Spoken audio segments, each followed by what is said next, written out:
Welcome to 360 Tamil. இன்னைக்கு இந்த வீடியோல கிரைம் பேட்ரோல்ல இருக்க ஒரு பர்டிகுலர் எபிசோடோட கதையை பத்தி தான் பார்க்க போறோம். ஆக்சுவலா இது கொஞ்சம் பெரிய எபிசோடு. 2 எபிசோடு சேர்த்தது தான் ஒரு கதையாவே இருக்கும். அந்த அளவுக்கு பெரிய எபிசோடுன்னு சொல்லலாம். ரீசன்ட் டைம்ல நம்ம போடுற கிரைம் பேட்ரோல் வீடியோ பெருசா வியூஸே போக மாட்டேங்குது. என்ன ஆச்சுன்னு தெரியல. நிறைய பேர் பிடிச்சிருக்கு ரெகுலரா போட சொல்றீங்க. ஆனா வியூஸ் மட்டும் நாளுக்கு நாள் கம்மியா போய்கிட்டே இருக்கு. அதனால பார்த்து கொஞ்சம் சப்போர்ட் பண்ணுங்க. இல்ல நீங்க எதிர்பார்க்காத நிறைய ட்விஸ்ட் அண்ட் டர்ன்ஸ்லாம் வரும். கண்டிப்பா இந்த எபிசோடு உங்க எல்லாருக்குமே பிடிக்கும் நம்புறேன். எக்ஸ்பிளனேஷனுக்குள்ள போறதுக்கு முன்னாடி வீடியோக்கு ஒரு லைக் போடுங்க. அது மூலியமா இந்த வீடியோ இன்னும் நிறைய பேர்கிட்ட கொண்டு போய் சேர்க்கப்படும். மேற்கொண்டு டைம் வேஸ்ட் பண்ணாம நம்ம நேரடியா எக்ஸ்பிளனேஷனுக்குள்ள போயிடலாம். எபிசோட ஸ்டார்டிங் சீனே ஷாலினி தீபக்னு ஒரு ஜோடியை நமக்கு காட்டுறாங்க. ஒரு இடத்துல பர்ச்சேஸ் தான் பண்ணிட்டு இருக்காங்க. அப்போ ஒரு பெரியவர் இருக்கார்ல, இவங்களையே குறுகுறுன்னு பார்த்துட்டு இருக்காரு. இந்த விஷயத்த ஒரு ஸ்டேஜ்ல இந்த ஹஸ்பண்ட் கவனிக்கிறாரு. என்ன இந்த பெரியவர் நம்மளையே பார்த்துட்டு இருக்காருன்னு யோசிக்கிறாரு. அப்பயும் அந்த பெரியவரை அடிச்சு பார்த்துட்டு இருக்காரு. கொஞ்ச நேரத்துல அந்த பெரியவர் இங்க இருந்து கிளம்பிடுறாரு. சரி கிளம்பிட்டாரு, நம்ம வேலையை பார்ப்போன்ற மாதிரி இவரும் பேசிக்கிட்டே ஒய்ஃபு கூட கிளம்புறாரு. இவர் கிளம்பி போறாரு பாத்தீங்களா, அது அந்த பெரியவர் வேற ஒரு இடத்துல இருந்து பார்த்துட்டு இருக்காரு. ஏன் இப்படி பாக்குறாருன்னு தெரியல. இப்ப தீபக்கோட வீட்டை நமக்கு காட்டுறாங்க. தீபக்கை பார்த்து பேசுறதுக்காக ஒரு நபர் வந்திருக்காரு. ஆக்சுவலா இடம்லாம் கரெக்டா இருக்கான்னு பார்த்து அப்ரூவல் பண்ண வேண்டியதுதான் இவரோட வேலை போல. இவர் லஞ்சம்லாம் வாங்கி சைன் போடுவார் போல. லஞ்சத்தை தரதுக்காக தான் ஒரு நபர் வந்திருக்காரு. இவர் இருக்கார்ல, மறைச்சு தாங்கன்ற மாதிரி கையில வாங்கிக்கிறாரு. வேலை முடிஞ்சிடும் கிளம்புங்கன்னு அனுப்பி வைக்கிறாரு. ஒய்ஃபு கிச்சன்ல இருக்காங்க. இவர் பொறுமையா பெட்ரூம்குள்ள இருக்கிற பாத்ரூம்குள்ள வந்துடுறாரு. ஆக்சுவலா ஃபிளஷ் வச்சிருப்பாங்கல்ல, அந்த இடத்துல தான் காசெல்லாம் மறைச்சு வைக்கிறாரு. இப்ப கதவை திறந்து வெளியே வரும்போது ஒய்ஃப் அந்த இடத்துல இருக்காங்க. ஒருவேளை ஒய்ஃப் பாத்துருப்பாளா அப்படின்ற மாதிரிலாம் இவர் யோசிக்கிறாரு. நீ கிச்சன்ல தானே இருந்த, அதுக்குள்ள எதுக்காக இங்க வந்தன்னு கேக்குறாரு. குழந்தையோட பால் புட்டியை எடுக்கிறதுக்காக தான் வந்தேன். ஏன் என்ன ஆச்சுன்ற மாதிரி கேக்குறாங்க. சேச்சா அதெல்லாம் ஒண்ணும் கிடையாது, நம்ம வெளியே போய் ரொம்ப நாள் ஆச்சுல, இன்னைக்கு ஈவினிங் போலான்னு சொல்றாரு. இப்ப வேலைக்காக கிளம்பிட்டு இருக்காரு. ஏங்க சாவியை எடுக்காம போறீங்க, இந்தாங்க சாவின்ற மாதிரி கார் சாவியை தராங்க. இல்ல நான் ஆட்டோ பிடிச்சே போய்க்கிறேன், நீ ஈவினிங் ரெடியா இருன்ற மாதிரி சொல்றாரு. ஒய்ஃபும் சரின்ற மாதிரிலாம் ஏத்துக்கிறாங்க. இவருமே ஆட்டோக்காக வெயிட் பண்ணிட்டு இருக்காரு. அப்படி வெயிட் பண்ணிட்டு இருக்கும் போது காருக்கு பின்னாடி இருந்து ஒரு லேடி இவரையே பார்த்துட்டு இருக்காங்க. ரொம்ப நேரம் அந்த லேடி பார்த்துட்டு இருக்காங்க. அவங்க அடிக்கடி இந்த மாதிரி பண்றாங்க போல. இவர் வேகமா பிடிக்கிறதுக்காக அந்த இடத்துக்கு வராரு. அதுக்குள்ள அந்த லேடி காணாம போயிடுறாங்க. அதுக்குள்ள எங்க போனாங்கன்ற மாதிரிலாம் யோசிக்கிறாரு. எதுக்கு நம்மள ஃபாலோ பண்றாங்க அப்படின்ற மாதிரியும் யோசிக்கிறாரு. இப்போ ஒரு ஆட்டோவை பிடிச்சி இங்க இருந்து கிளம்புறாரு. இப்ப ஷில்பான்ற ஒரு பொண்ணை நமக்கு காட்டுறாங்க. இவங்க ரொம்ப பசியில இருக்காங்க போல. ப்ளீஸ் கதவை தரங்கன்ற மாதிரிலாம் தட்டிக்கிட்டே இருக்காங்க. கொஞ்ச நேரத்துல ஷில்பாவோட மாமியார் உள்ள வராங்க. கையில வாழைப்பழம் வச்சிருக்காங்க. என்ன வாழைப்பழம் வேணுமான்னு கேக்குறாங்க. ஷில்பாவும் ஆமான்னு சொல்லிட்டாங்க. உனக்கு வாழைப்பழத்தெல்லாம் தர முடியாது, வேணா தோல் தரன்ற மாதிரி தோலை மட்டும் தூக்கி போட்டு போறாங்க. இந்த பொண்ணு செம்ம பசியில இருக்கா போல. தோலை கூட சாப்பிடலாம் அப்படின்ற மாதிரி தோலெல்லாம் எடுத்து சாப்பிட்டுட்டு இருக்கா. தீபக்கு ஈவினிங் வெளியே கூட்டு போறேன்னு ஒய்ஃபு கிட்ட சொன்னார்ல. இப்ப ஷாலினியும் இவரும் சேர்ந்த மாதிரி கார்ல கிளம்பிட்டு இருக்காங்க. இந்த விஷயத்தெல்லாம் ஒரு அங்கிளும் ஆன்ட்டியும் பாக்குறாங்க. ஆக்சுவலா தனித்தனியா அவரை கவனிச்சாங்கல்ல, இப்ப சேர்ந்து கவனிக்கிறாங்க. ஆட்டோ பிடிச்சி இவரை ஃபாலோ பண்ணிட்டு இருக்காங்க. ரொம்ப நேரமா ஒரு ஆட்டோ ஃபாலோ பண்றதை இவர் கவனிக்கிறாரு. ஏன் இந்த ஆட்டோ ஃபாலோ பண்ணுது அப்படின்ற மாதிரிலாம் யோசிக்கிறாரு. என்னங்க பாக்குறீங்கன்ற மாதிரி ஒய்ஃபு கேக்குறாங்க. அதெல்லாம் ஒண்ணும் இல்லைன்ற மாதிரி ஒய்ஃபு கிட்ட இவர் சமாளிச்சிடுறாரு. ஆக்சுவலா இப்ப சுத்தி பார்க்கறதுக்காக தான் ஒரு இடத்துக்கு போயிட்டு இருக்காங்க போல. அந்த இடத்துக்கு ஒய்ஃபை கூட்டு வந்துடுறாரு. நீ முன்னாடி போன்ற மாதிரி சொல்லிட்டாரு. இப்ப இவர் மட்டும் அந்த ஆட்டோ கிராஸ் பண்றதுக்காக வெயிட் பண்றாரு. கிராஸ் பண்ணும்போது அந்த ஆட்டோல இவங்க 2 பேர் இருக்கிறத கவனிக்கிறாரு. இவங்க 2 பேர் எதுக்காக நம்மள ஃபாலோ பண்றாங்கன்னு யோசிக்கிறாரு. ஷில்பான்னு ஒரு பொண்ணு வீட்டுல மாட்டிட்டு இருந்த மாதிரி காமிச்சாங்கல்ல, அந்த ஷில்பா கதவை திறந்துடுறா போல. இங்க இருந்து கிளம்பிடலான்ற மாதிரி வேகமா வெளியே ஓட பாக்குறா. அப்ப தெரியாதனமா ஒரு நபர் மேல இடிச்சிடுறா. அவர் வேற யாரும் கிடையாது, இவளோட ஹஸ்பண்ட் தான். பேரு மோகன் அப்படின்றது. எங்க போறன்ற மாதிரி கேக்குறாரு. உங்க அம்மா என்ன ரொம்ப டார்ச்சர் பண்றாங்க, இதுக்கப்புறம் என்னால இருக்க முடியாதுன்ற மாதிரி சொல்றா. அதுக்கு இவர் இருக்கார்ல, நீ என்னோட அம்மா சொல்றதை செஞ்சா பிரச்சனையே கிடையாது, நீ தான் செய்யவே மாட்ற, நீ அதை செய்யற வரைக்கும் இங்கே தான் இருக்கணும், புரிஞ்சுக்கோ அப்படின்ற மாதிரி வீட்டுக்குள்ள கூட்டு வந்துட்டு இருக்காரு. இது அம்மாவும் பார்த்து முறைச்சிட்டு இருக்காங்க. இப்ப இவர் ரூம்குள்ள கூட்டு வந்து லாக் பண்ணலாம்னு நினைக்கிறாரு. எனக்கு ரொம்ப பசிக்குதுங்க, நீங்களாவது சாப்பாடு தாங்கன்ற மாதிரிலாம் ஹஸ்பண்ட் கிட்ட கேட்கிறா. கவலைப்படாத, நான் சீக்கிரமா ரெடி பண்ணி உனக்கு தரேன்ற மாதிரி இவரும் சொல்றாரு. இப்ப கதவை சாத்திட்டு வெளியே வராரு. இவரோட அம்மா இருக்காங்கல்ல, இவரை முறைச்சு பார்த்துட்டு இருக்காங்க. எதுக்காக இவங்க லாக் பண்ணி வைக்கிறாங்கன்றது கிளியரா நமக்கு தெரியல. இந்த தீபக்கு ஒய்ஃபு கூட வெளியெல்லாம் வந்துட்டு இருக்காருல, அப்படி வரும்போதெல்லாம் அவங்க 2 பேர் எங்கேயாவது இருந்து கவனிக்கிறாரு. ஏன் இப்படி நம்மளே பார்த்துட்டு இருக்காங்கன்னு இவருக்கு கேள்வி வருது. அவங்க பார்த்துக்கிட்டே இருக்கிறத பார்க்கும்போது இவருக்கு லைட்டா பயம் வருது. வீட்டுல இருக்கும் போது அதை பத்தியே இவர் யோசிச்சுட்டு இருக்காரு. ஒய்ஃபும் அப்படி என்ன யோசிக்கிறீங்கன்ற மாதிரி கேக்குறாங்க. ஒய்ஃபு கிட்ட சொல்லிடலாம்னு நினைக்கிறாரு. ஒரு அங்கிளும் ஆன்ட்டியும் என்னையே பார்த்துட்டு இருக்காங்க, ஏன் அப்படி பாக்குறாங்கன்னு எனக்கு புரிய மாட்டேங்குதுன்ற மாதிரி சொல்லிட்டாரு. அவங்க கிட்டயே கேட்க வேண்டியதானன்ற மாதிரி ஒய்ஃபு கேக்குறாங்க. இவர் இப்ப வேலைக்கு போறதுக்கே பயப்படுறாரு. வாங்க நான் வாசல் வரைக்கும் வரேன்ற மாதிரி ஒய்ஃபும் கூட்டு வந்துடுறாங்க. இங்க யாருமே இல்ல, நீங்க தான் தேவையில்லாம பயப்படுறீங்கன்ற மாதிரிலாம் சொல்லிட்டாங்க. ஆனா மரத்துக்கு பின்னாடி இருந்து யாரோ பாக்குற மாதிரி நமக்கு காட்டுறாங்க. இவங்க 2 பேரும் அதை கவனிக்கல. இப்போ ஒய்ஃப் இருக்காங்கல்ல, ஆட்டோவை புடிச்சிடுறாங்க. பத்திரமா போயிட்டு வாங்கன்ற மாதிரி ஹஸ்பண்ட் அனுப்பி வச்சிடுறாங்க. ஹஸ்பண்ட் என்ன இப்படி சொல்றாருன்ற மாதிரி இவங்களுக்குள்ள யோசிக்கிறாங்க. இப்ப தீபக் ஒரு பஸ் ஸ்டாப்ல நின்னுட்டு இருக்காரு. அப்ப அந்த அங்கிள் இருக்கார்ல, இவரையே குறுகுறுன்னு பாத்துட்டு இருக்காரு. இந்த வாட்டி விடக்கூடாதுன்ற மாதிரி தீபக் இருக்கார்ல, வேகமா இந்த அங்கிளுக்கு பக்கத்துல வந்துடுறாரு. யோ, உனக்கு என்னையா பிரச்சனை, ஏன் என்ன ஃபாலோ பண்ணிக்கிட்டே இருக்கன்ற மாதிரி கேக்குறாரு. உன் கூட ஒருத்தி இருக்கால, அவன் நல்லவெல்லாம் கிடையாது, அவளை விட்டு சீக்கிரமா நீ விலகிரு அப்படின்ற மாதிரிலாம் இந்த அங்கிள் சொல்றாரு. என் ஒய்ஃபை பத்தி உனக்கு என்ன தெரியும்ன்ற மாதிரி இவரும் கோவப்பட்டு அடிக்கிறதுக்காக வராரு. ஆனா சுத்தி இருக்க ஆளுங்கெல்லாம் வந்துடுறாங்க. என்னப்பா பெரியவர்கிட்ட கையை நீட்டுற, முதல்ல விடுப்பா அப்படின்ற மாதிரிலாம் சொல்றாங்க. அந்த பெரியவருமே இவரு கூட சண்டை போட்டார்ல, அதனால சட்டெல்லாம் கொஞ்சம் கிழிஞ்சிருக்கும். இப்ப கிழிஞ்ச சட்டையோட தான் வீட்டுக்கு வந்திருக்காரு. அம்மாவும் ஒய்ஃபும் என்னாச்சு ஏதாச்சுன்ற மாதிரிலாம் கேட்டுட்டு இருக்காங்க. இவருமே ஒரு அங்கிள் ஃபாலோ பண்ணதா சொன்னல, அவருக்கும் எனக்கும் வாக்குவாதம் ஏற்பட்டுச்சு அப்படின்ற மாதிரிலாம் சொல்லிட்டாரு. எது அடிச்சிங்களா, எதுக்காக அடிச்சிங்கன்ற மாதிரி ஒய்ஃப் கேக்குறாங்க. அவர் சொன்னதுனால தான் இவருக்கு கோவம் வந்திருக்கும். ஆனா அந்த விஷயத்த ஒய்ஃப் கிட்ட சொல்ல வேணாம்னு நினைக்கிறாரு. அதெல்லாம் ஒண்ணும் இல்லைன்ற மாதிரி வேகமா ரூம்குள்ள போயிடுறாரு. வேற ஒரு நாள் ரெஸ்டாரண்ட்ல காஃபி குடிச்சிட்டு இருக்காரு. அப்ப அந்த லேடி இருக்காங்கல்ல, இவரையே குறுகுறுன்னு பாத்துட்டு இருக்காங்க. இதை இவருமே கவனிச்சிடுறாரு. இப்ப வேகமா ஓடி வந்து இந்த லேடியை லாக் பண்ணிட்டாரு. உங்க 2 பேருக்கும் என்னதான் பிரச்சனை, ஏன் என்ன ஃபாலோ பண்றீங்கன்னு கேக்குறாரு. உன் கூட இருக்கவ நல்லவ கிடையாது, அவளை விட்டு சீக்கிரமா விலகிரு, அதுதான் உனக்கு நல்லதுன்ற மாதிரிலாம் சொல்றாங்க. என் ஒய்ஃபை பத்தி இதுக்கப்புறம் ஏதாவது சொன்னீங்க, உங்களை கொல்ல கூட தயங்க மாட்டேன்ற மாதிரி வார்னிங் கொடுக்குறாரு. இப்ப ஷில்பாவை நமக்கு காட்டுறாங்க. ஹஸ்பண்ட் சாப்பாடு ரெடி பண்ணி தந்திருப்பாரு. வேணும்ட்டே காரம் அதிகமா போட்டிருப்பாரு. வேணான்னு சொல்லியிருப்பாங்க, ஆனா கேட்காம ஊட்டி விட்டுருப்பாரு. இப்ப பயங்கரமா வயிறு வலியால கஷ்டப்படுறாங்க.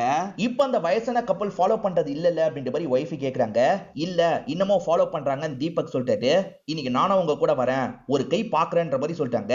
அத்தை, நீங்க குழந்தைய பாத்துக்கோங்கன்ற மாதிரி குழந்தைய அவங்க கிட்ட ஒப்படைச்சிடுறாங்க. இப்ப காரை இவங்க தான் டிரைவ் பண்றாங்க. இது எல்லாமே அந்த கப்பலுக்கு தெரியுது போல. அதுல இந்த லேடி இருக்காங்கல்ல, நான் இன்னைக்கு ஒரு விஷயம் பண்ண போறேன்னு சொல்றாங்க. வேணாம், அதுல ரிஸ்க் இருக்கு அப்படின்ற மாதிரி ஹஸ்பண்ட் சொல்றாரு. ஆனா இந்த லேடி நான் பண்ண போறேன்னு சொல்றாங்க. இப்ப இவங்க கார் ஓட்டிட்டு வந்துட்டு இருக்கும் போது சட்டுன்னு அந்த லேடி இருக்காங்கல்ல, காருக்கு குறுக்க வந்துடுறாங்க. இவங்க தெரியாதனமா அந்த லேடியை அடிச்சு தூக்கிடுறாங்க. அந்த லேடிக்கு பயங்கரமா காயெல்லாம் பட்டிருக்கு போல. இதை பாக்குற இந்த லேடியோட ஹஸ்பண்டும் ஃபீல் பண்ணிட்டு இருக்காரு. அடிச்சு தூக்கிட்டுமே அப்படின்ற மாதிரி இந்த இடத்துல ஷாலினி பயந்துட்டு இருக்காங்க. என்ன ஃபாலோ பண்ணதா சொன்னல, இவங்க தான் ஃபாலோ பண்ணாங்கன்ற மாதிரி ஹஸ்பண்ட் சொல்றாரு. இப்ப சுத்தி மக்கள்லாம் இந்த இடத்துக்கு வந்துடுறாங்க. இவங்களுமே மக்கள் கிட்ட மன்னிப்பு கேட்கறாங்க. உடனே ஹாஸ்பிட்டலுக்கு தூக்கிட்டு போலாம் அப்படின்ற மாதிரி தூக்கிட்டு போக ஆரம்பிக்கிறாங்க. இது எல்லாத்தையும் அந்த ஹஸ்பண்டும் ஃபாலோ பண்ணி பாக்குறாரு. மக்கள்ல சிலர் போலீஸ்க்கு கால் பண்ணிருப்பாங்க. அந்த மாதிரி தான் போலீஸ் ஆபீசர் இந்த இடத்துக்கு வந்திருக்காரு. இப்ப டாக்டர் கிட்ட அவங்களோட கண்டிஷனை பத்தி கேட்கிறாரு. ரொம்ப சீரியஸான கண்டிஷன்ல இருக்காங்கன்ற மாதிரி டாக்டர் சொல்லிட்டாரு. எதுக்காக இந்த மாதிரி வந்தீங்கன்ற மாதிரிலாம் போலீஸ் கேட்கிறாரு. ஹஸ்பண்ட் இருக்கார்ல, நான் தான் இடிச்சன்ற மாதிரி சொல்லிட்டாரு. அதாவது ஒய்ஃப் சொல்றதுக்கு முன்னாடியே நான் தான் இடிச்சன்ற மாதிரி இவரு சொல்லிடுறாரு. தீபக் அம்மா இருக்காங்கல்ல, எதுக்கு இவங்க இன்னும் வராம இருக்காங்கன்னு யோசிக்கிறாங்க. அப்பதான் இவங்க 2 பேருமே வராங்க. என்னாச்சுன்னு கேட்கும் போது நடந்த எல்லா விஷயத்தையும் சொல்றாங்க. இது ஆக்சிடென்ட் பண்ணிட்டீங்களா அப்படின்ற மாதிரி அம்மாவும் ஷாக் ஆயிட்டு இருக்காங்க. தெரியாம தாமா இந்த விஷயம் நடந்தது அப்படின்ற மாதிரிலாம் இவங்க சொல்றாங்க. நீங்க எதுக்குங்க பழியை ஏத்துக்கிட்டீங்க, என் பேரை சொல்லியிருக்கலாம்ல அப்படின்ற மாதிரி ஒய்ஃப் கேட்கறாங்க. குழந்தை இல்லாம உன்னால கொஞ்ச நேரம் கூட இருக்க முடியாதுல்ல, விசாரணைன்னு கூப்பிட்டா என்ன பண்ணுவ, அதனால தான் என்னோட பேரை சொன்னன்ற மாதிரி இவர் சொல்லிட்டாரு. இப்ப இன்ஸ்பெக்டர் கிட்ட அசிஸ்டன்ட் இருக்காருல்ல, சார் இந்த ஆக்சிடென்ட் கேஸ்ல ஏதோ தப்பு இருக்கிற மாதிரி இருக்கு சார், அவங்க 2 பேருமே கொஞ்சம் திருட்டு மொழியோட தான் பதில் சொன்னாங்க, அவங்க வேணும்ட்டே இந்த ஆக்சிடென்ட்டை பண்ணிருப்பாங்களோன்னு எனக்கு தோணுதுன்ற மாதிரி சொல்லிட்டாரு. அப்படியா சொல்ற, அப்ப போய் விசாரிச்சு பாப்போன்ற மாதிரி இன்ஸ்பெக்டர் சொல்றாரு. இப்ப இன்ஸ்பெக்டரும் டீமும் வாசல் கிட்ட வரும்போதே அம்மா பாத்துறாங்க. அம்மா இருக்காங்கல்ல, வேகமா உள்ள ஓடி வந்து பையன் கிட்ட இந்த விஷயத்த சொல்றாங்க. பையன் இருக்காருல, நீங்க 2 பேருமே உள்ள போங்க, நான் போலீஸை சமாளிச்சுக்கிறேன்ற மாதிரி சொல்லிட்டாரு. இப்ப இன்ஸ்பெக்டரும் டீமும் உள்ள வந்துடுறாங்க. அந்த ஆக்சிடென்ட்டை பத்தி தான் இவர்கிட்ட கேட்டுட்டு இருக்காங்க. அந்த லேடி தான் சார் யாரடமா குறுக்க வந்துட்டாங்க அப்படின்ற மாதிரி சொல்லிட்டாரு. சரி, அந்த லேடியை ஏற்கனவே தெரியுமான்ற மாதிரி இன்ஸ்பெக்டர் கேட்கிறாரு. இவருக்கு அந்த லேடியை நல்லா தெரியும், உங்களை கொலை பண்ணிடுவேன்ற மாதிரி வார்னிங் வேற கொடுத்து இருந்தாலும் இன்ஸ்பெக்டர் கிட்ட அந்த லேடி யாருன்னு எனக்கு தெரியாதுன்ற மாதிரி இவர் போய் சொல்றாரு. சரி, தேவைன்னா நாங்க திரும்பி வரோம், இப்ப கிளம்புறோன்ற மாதிரி கிளம்புறாங்க. முதல்ல அந்த லேடி யாரு என்னன்னு இன்ஸ்பெக்டருக்குமே தெரியல. இன்ஸ்பெக்டர் இருக்கார்ல, அந்த லேடியோட போட்டோ வச்சு சுத்து வட்டாரத்துல விசாரிங்கன்ற மாதிரி சொல்றாரு. ஆளுங்களும் சரின்ற மாதிரி ஏத்துக்கிறாங்க. இப்ப சுத்து வட்டாரத்துல இருக்க எல்லா கடையிலயும் விசாரிச்சுட்டு இருக்காங்க. ஒரு ஹோட்டல் ஓனர் கிட்ட விசாரிக்கிறாங்க. அவர் என்ன சொல்றாருன்னா, கொஞ்ச நாளைக்கு முன்னாடி ஹோட்டல் வாசல்ல வச்சு இந்த லேடியை பார்த்தேன் சார், ஒரு நபர் கொன்றுவன்ற மாதிரிலாம் வார்னிங் கொடுத்தாரு அப்படின்ற மாதிரி சொல்றாரு. இது கொன்றுவன் வார்னிங் கொடுத்தாரா, அந்த நபரை பத்தி தெரியுமான்ற மாதிரி கேக்குறாங்க. சார், அவரோட பேரு தீபக் அப்படின்ற மாதிரி சொல்றாரு. தீபக் ஏற்கனவே அந்த லேடியை தெரியும் போல, நம்மள ஏமாத்தி இருக்காரு போலன்ற மாதிரி இவங்க யோசிக்கிறாங்க. இப்ப தீபக்கா கஸ்டடியில எடுத்துறாங்க. தீபக்க போட்டு பயங்கரமா அடிக்கிறாங்க. எங்க கிட்டயே போய் சொல்றீங்களா, அந்த லேடியை ஏற்கனவே உங்களுக்கு தெரிஞ்சிருக்கு, கொலை பண்ணிடுவேன் வார்னிங் கொடுத்திருக்கீங்க, சொல்லுங்கன்ற மாதிரி கேக்குறாங்க. இவர் எல்லாத்தையும் சொல்லிடலான்ற மாதிரி ஸ்டார்டிங்ல இருந்து நடந்த விஷயத்த சொல்லிட்டாரு. ஏன் என்ன ஃபாலோ பண்ணாங்கன்னு எனக்கு தெரியலன்ற மாதிரி சொல்லிட்டாரு. ஆனா ஒய்ஃப் கெட்டவ, ஒய்ஃபை விட்டு விலகி போன்னு சொன்னாங்கல்ல, அதை பத்தி மட்டும் இவர் சொல்லாம இந்த இடத்துல மறைச்சிடுறாரு.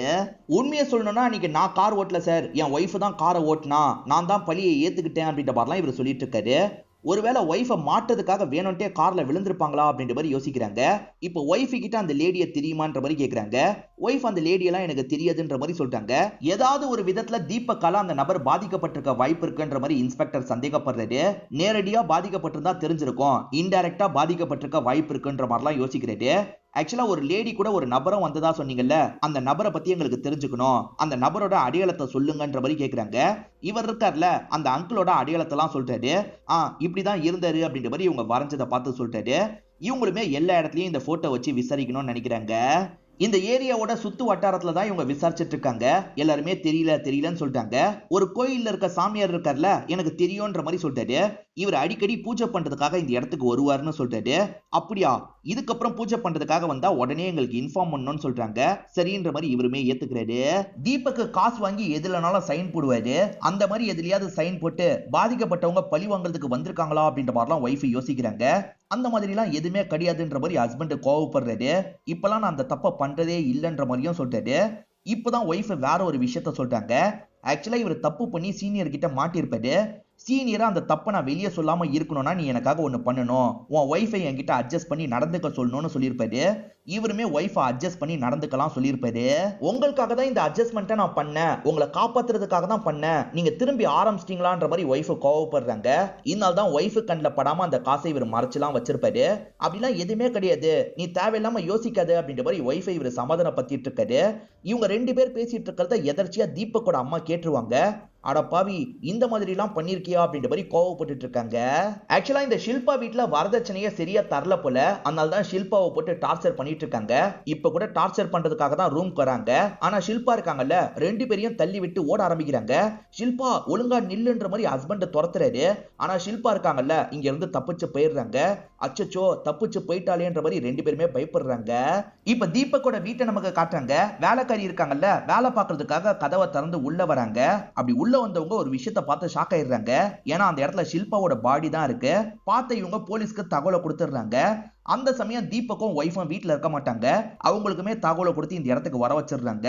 வந்த ஃபேமிலி இருக்காங்கல்ல, இந்த பாடியை பார்த்து பயங்கரமா ஷாக்லாம் ஆயிட்டு இருக்காங்க. இந்த பொண்ணு யாருன்னு தெரியுமா அப்படின்ற மாதிரி இன்ஸ்பெக்டர் கேட்கிறாரு. எங்களுக்கு தெரியாதுன்ற மாதிரி ஃபேமிலியை சேர்ந்து எல்லாருமே சொல்லிட்டு இருக்காங்க. அப்புறம் எப்படி இந்த பொண்ணு இந்த இடத்துல இறந்து போயிருப்பா? ஏற்கனவே ஒரு லேடி உங்க கார்ல வந்து இடிச்சதா நீங்க சொல்றீங்க. எல்லாருமே எதுக்காக வேணும்ட்டே உங்களை மாட்ட வைக்கிறதுக்கு ட்ரை பண்றாங்க. அப்படி யாரு கூட தான் உங்களுக்கு பிரச்சனைன்ற மாதிரி இன்ஸ்பெக்டர் கேட்கிறாரு. எனக்கெல்லாம் யாரு கூடயும் பிரச்சனை இல்லைன்ற மாதிரி தீபக்கும் சொல்றாரு. இப்போதைக்கு இன்ஸ்பெக்டரும் அசிஸ்டன்ட்டும் கிளம்பிடுறாங்க. ஆனா இந்த தீபக்கை பத்தி விசாரிக்கும் போது இவர் லஞ்சம்லாம் வாங்குறவர்னு தெரிய வந்திருக்கும். அதனால வீட்டுல செக் பண்ணி பார்க்கலான்ற மாதிரி யோசிக்கிறாங்க. இது செக் பண்ண போறீங்களா? அதுக்கு அலோவ் பண்ண மாட்டேன்னு சொல்றாரு. ஆனா இவங்க செக் பண்றதுக்கு பர்மிஷன் வாங்கியிருப்பாங்க. இப்ப செக்லாம் பண்ணி பாக்குறாங்க. அப்பதான் லஞ்சமா காசு வாங்கி இருக்கிறது இவங்களுக்கு தெரிய வருது. இதெல்லாம் என்னன்ற மாதிரி இவர்கிட்ட கோவப்படுறாங்க. சொல்ல வேண்டிய அதிகாரிகள் கிட்ட நாங்க சொல்றோம்ன்ற மாதிரி இங்க இருந்து இன்ஸ்பெக்டரும் டீமும் கிளம்பிடுறாங்க. இப்ப வேற ஒரு நாள் இந்த ஷாலினி இருக்காங்கல்ல, மார்க்கெட்ல பர்ச்சேஸ் பண்றதுக்காக வந்திருக்காங்க. திரும்பி பார்க்கும்போது அந்த அங்கிள் நின்னுட்டு இருக்காரு. அந்த அங்கிளை பார்க்குற இவங்க பயங்கரமா ஷாக்லாம் ஆயிட்டு இருக்காங்க. இப்ப பார்த்துக்கிட்டே வேகமா இங்க இருந்து கிளம்பிடுறாங்க. இந்த அங்கிளை ஏற்கனவே தெரியுமா என்னன்னு தெரியல. இப்ப வீட்டுக்கு வந்தவங்க ட்ரெஸ் எல்லாம் எடுத்து வச்சிட்டு இருக்காங்க. நான் என்னோட அம்மா வீட்டுக்கு போறேன்னு சொல்றாங்க. அப்படிலாம் போகாத இருன்ற மாதிரி இவர் சொல்றாரு. இவங்க கேட்காம இங்க இருந்து கிளம்பிடுறாங்க. ஷில்பாவோட போஸ்ட்மார்ட்டம் ரிப்போர்ட் வந்துருது. ஷில்பா யாருன்றதை இவங்க இன்னும் கண்டுபிடிக்கல போல. அந்த பொண்ணு ஒரு வாரத்துக்கு மேல சாப்பிடாம இருந்திருக்கா சார். அதே மாதிரி வாழைப்பழ தோலை போய் சாப்பிட்டுருக்கா, ஜீரணமாகாம வயிற்றிலே இருந்திருக்குன்ற மாதிரிலாம் அசிஸ்டன்ட் சொல்றாரு. அப்ப அந்த பொண்ணை பயங்கரமா டார்ச்சர் பண்ணிருக்காங்க. அந்த பொண்ணோட சொந்தக்காரங்களை கண்டுபிடிக்கணும்னு சொல்றாரு. அந்த பொண்ணோட போட்டோவை எல்லா இடத்துலயும் பாஸ் பண்ணி தேடுறாங்க. அந்த பொண்ணோட மாமியாரையும் ஹஸ்பண்டையும் கண்டுபிடிச்சிடுறாங்க. இப்ப அவங்க வீட்டுல விசாரிக்கிறதுக்காக வந்துட்டு இருக்காங்க. அவங்க ரெண்டு பேருமே பேசுறதுக்கு ப்ரிப்பேர் ஆயிடுறாங்க. இப்ப கதவை திறந்தவங்க பேச ஆரம்பிக்கிறாங்க. இந்த மாதிரி உங்க மருமக இறந்து போயிட்டான்ற மாதிரி போலீஸ் சொல்றாரு. இதை கேட்கிற இவங்க ரெண்டு பேருமே பயங்கரமா ஃபீல் பண்ணி அழுகுறாங்க. ரொம்ப நாளாவே ஷில்பா மிஸ் ஆவரா அப்படின்ற மாதிரி போய் சொல்றாங்க. இந்த போலீஸும் பக்கத்து வீட்டுல எல்லாம் விசாரிக்கலாம்னு நினைக்கிறாரு. ஷில்பாவை பத்தி தெரியுமான்னு கேட்கிறாரு. இவங்க சொல்ல தயங்குறாங்க. சொல்லுங்கன்ற மாதிரி சொல்றாரு. சார், ரெண்டு பேருமே பயங்கரமா அந்த பொண்ணை டார்ச்சர் பண்ணுவாங்க சார். நாங்க வீடியோ கூட எடுத்திருக்கோம், நீங்களே பாருங்கன்ற மாதிரி வீடியோவை காட்டுறாங்க. பாக்குற இவர் பயங்கரமா ஷாக் ஆகுறாரு. ஏன்னா மாமியார் ஷில்பாவை போட்டு அந்த அடி அடிக்கிறாங்க. ஏங்க இதுதான் வீடியோ எடுத்திருக்கீங்கல்ல, நீங்க கம்ப்ளைண்ட் கொடுத்துருக்கலாம்ல அப்படின்ற மாதிரி கேக்குறாரு. சார் எதுக்கு சார் அடுத்த வீட்டு பிரச்சனை, அதனால தான் பயந்து அமைதியா இருந்துட்டோம் அப்படின்ற மாதிரிலாம் சொல்லிட்டாங்க. இப்ப இவர் இருக்கார்ல, இந்த வீடியோவை வாங்கிட்டு நேரா வீட்டுக்குள்ள வந்துடுறாரு. இதுக்கு என்ன சொல்ல போறீங்கன்ற மாதிரி ரெண்டு பேர்கிட்டயும் வீடியோவை காட்டுறாரு. நான் கோவத்துல அடிச்சிருப்பேன் சார், மத்தபடி என்னோட மருமகளை நல்லபடியா தான் பாத்துக்கிட்டேன்னு சொல்றாங்க. இந்த கதையெல்லாம் இதுக்கப்புறம் விட முடியாது, ரெண்டு பேருமே ஸ்டேஷனுக்கு கிளம்புங்கன்ற மாதிரி இழுத்துட்டு போயிடுறாங்க. ஒழுங்கு மரியாதையா உண்மையை சொல்லுங்கன்ற மாதிரிலாம் விசாரிக்கிறாங்க. வீட்டுல நிறைய வரதட்சணை தரன்ற மாதிரி உத்தரவாதம் தந்திருப்பாங்க, ஆனா அதுபடி தந்திருக்க மாட்டாங்க. அதனால தான் அந்த பொண்ணை போட்டு இவங்க ரெண்டு பேருமே டார்ச்சர் பண்ணிருப்பாங்க. சார் டார்ச்சர் தான் நாங்க பண்ணோம், அந்த பொண்ணு இந்த நாள் தப்பிச்சு போனா, அவ சாவுக்கும் எங்களுக்கும் சம்பந்தம் இல்லை அப்படின்ற மாதிரிலாம் இவங்க சொல்லிட்டு இருக்காங்க. இங்க தப்பிச்சவ வேற ஊருக்கு போய் செத்து போயிருக்கா, இது எப்படி பாசிபிள் அப்படின்ற மாதிரிலாம் யோசிக்கிறாங்க. அவளோட பேரண்ட்ஸை பத்தி முதல்ல தெரிஞ்சுக்கணும் அப்படின்ற மாதிரிலாம் யோசிக்கிறாங்க. அப்படியே கட் பண்ணி இந்த ஊர்ல இருக்க இன்ஸ்பெக்டரை காட்டுறாங்க. இவருக்கு ஒரு தகவல் கிடைச்சிருக்கும், அதனால ஒரு ஸ்பாட்டுக்கு தான் வந்திருக்காரு. அந்த இடத்துல ஒரு இளம் பெண்ணு கொல்லப்பட்டிருக்காங்க. அவங்களோட முகத்துல ஆசிட் ஊத்தி இருக்காங்க போல, முகம் அடையாளமே தெரிய மாட்டேங்குது. இந்த பாடியை பத்தி விசாரணை பண்ணும் அப்படின்ற மாதிரி இவருமே டீம் கிட்ட எல்லாம் சொல்லிட்டு இருக்காரு. ஆக்சுவலா ஷாலினி அம்மா வீட்டுக்கு போறேன்னு சொன்னாங்கல்ல, அப்ப ஏறக்குறைய இதே காஸ்டியூம் தான் போட்டிருப்பாங்க. அப்படியே கட் பண்ணி நமக்கு தீபக்கா காட்டுறாங்க. அம்மா இருக்காங்கல்ல, மருமகளுக்கு கால் பண்ணி வீட்டுக்கு வர சொல்லுன்ற மாதிரி சொல்றாங்க. சரிம்மா பண்றன்ற மாதிரி இவருமே கால் பண்ணிட்டாரு.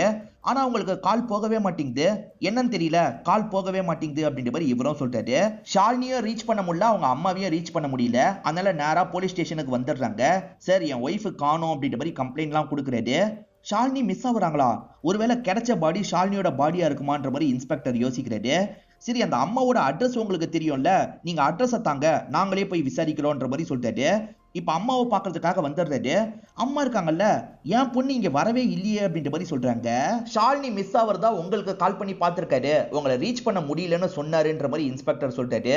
என் போனு கொஞ்ச நாளா ரிப்பேர்ல இருக்கு சார், அதனால தான் கால் வந்திருக்காதுன்னு சொல்றாங்க.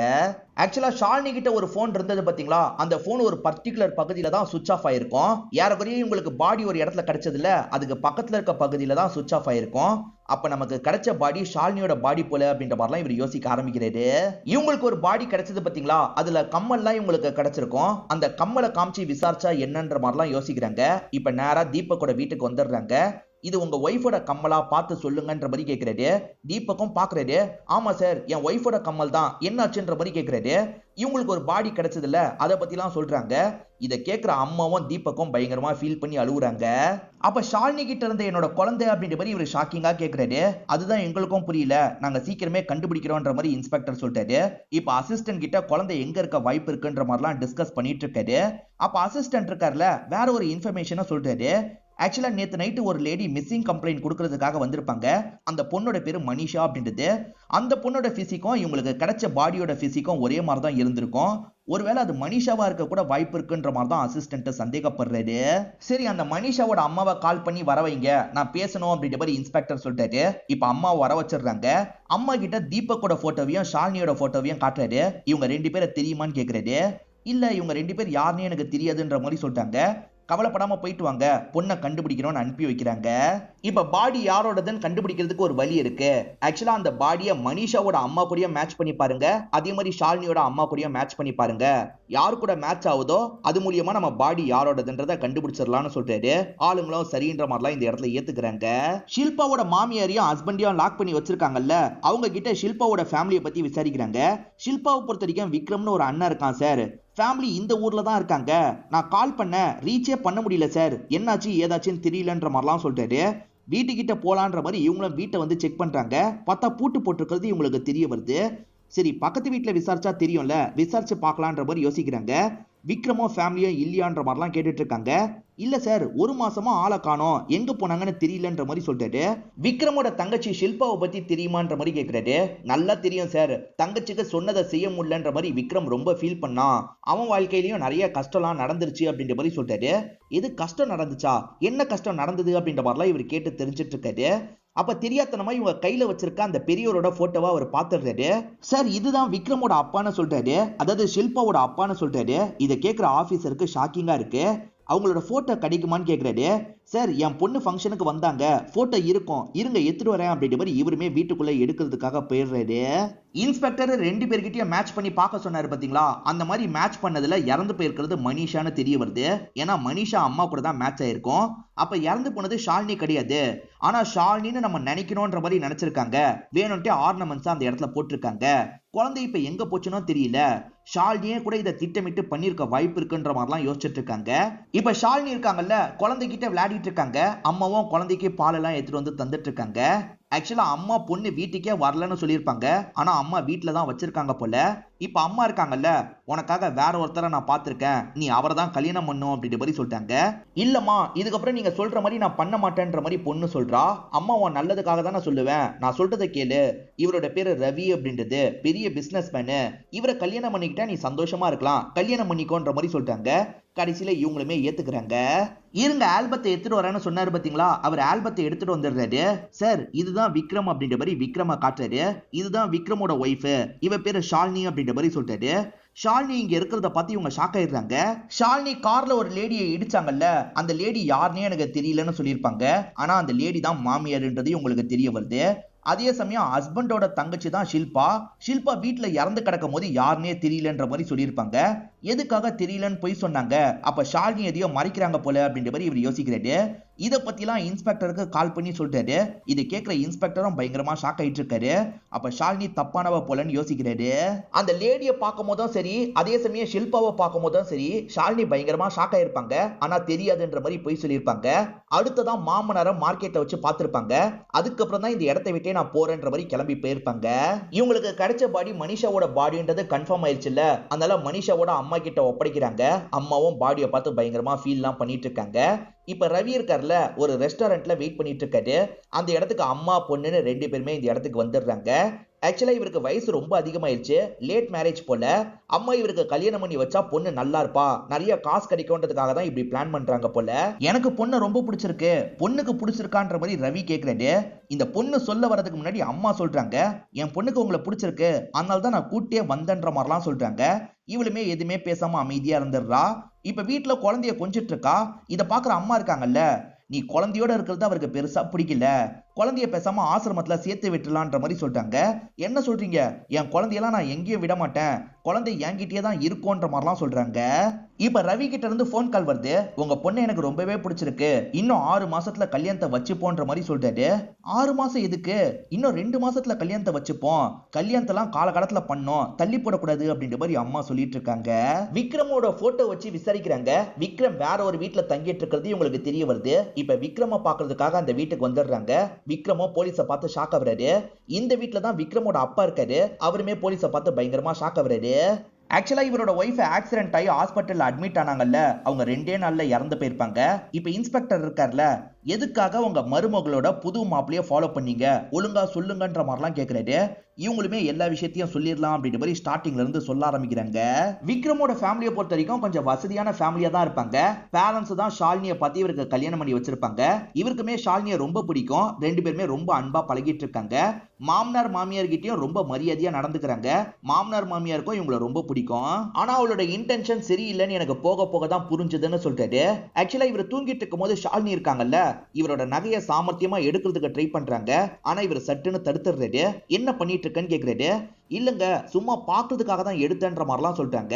ஆனா ஷாலினி திருடுறதுக்கு தான் ட்ரை பண்ணிருக்காங்கன்றது இவருக்கு தெரிஞ்சிருக்கும். ஆக்சுவலா தங்கச்சிக்காக தான் அந்த நகையெல்லாம் வாங்கி வச்சிருப்பாரு.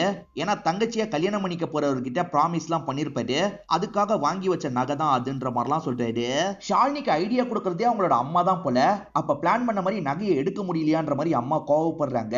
வேற ஒரு வழி பண்றேன்ற மாதிரி அம்மா இருக்காங்கல்ல, ஒரு கட்டியை வச்சு பொண்ணோட மண்டையிலேயே அடிக்கிறாங்க. பொண்ணு மண்டையில இருந்து ரத்தம் ஊத்திட்டு இருக்கு. இவங்க இந்த மாதிரி பண்ணிட்டு இருக்கிறதெல்லாம் வேலைக்காரி இருக்காங்கல்ல கவனிக்கிறாங்க. அம்மா பிளான் என்னன்னா, ஹஸ்பண்டும் குடும்பமும் டார்ச்சர் பண்றாங்கன்ற மாதிரி கம்ப்ளைண்ட் பண்ணலாம் நினைக்கிறாங்க. பெண்களுக்கான சங்கம் இருக்கும் பாத்தீங்களா, அந்த இடத்துக்கு பொண்ணை கூட்டு வந்துடுறாங்க. மாப்பிள்ளை வீட்டை சேர்ந்தவங்க என்னோட பொண்ணை டார்ச்சர் பண்றாங்க, நீங்க தான் உதவி பண்ணணும் அப்படின்ற மாதிரிலாம் கேட்கறாங்க. இப்ப இந்த அசோசியேஷனை சேர்ந்தவங்க எல்லாம் வீட்டுல பேசுறதுக்காக வராங்க. இதை நாங்க இப்படியே விட மாட்டோம், கேஸ் ஃபைல் பண்ணுவோன்ற மாதிரி சொல்றாங்க.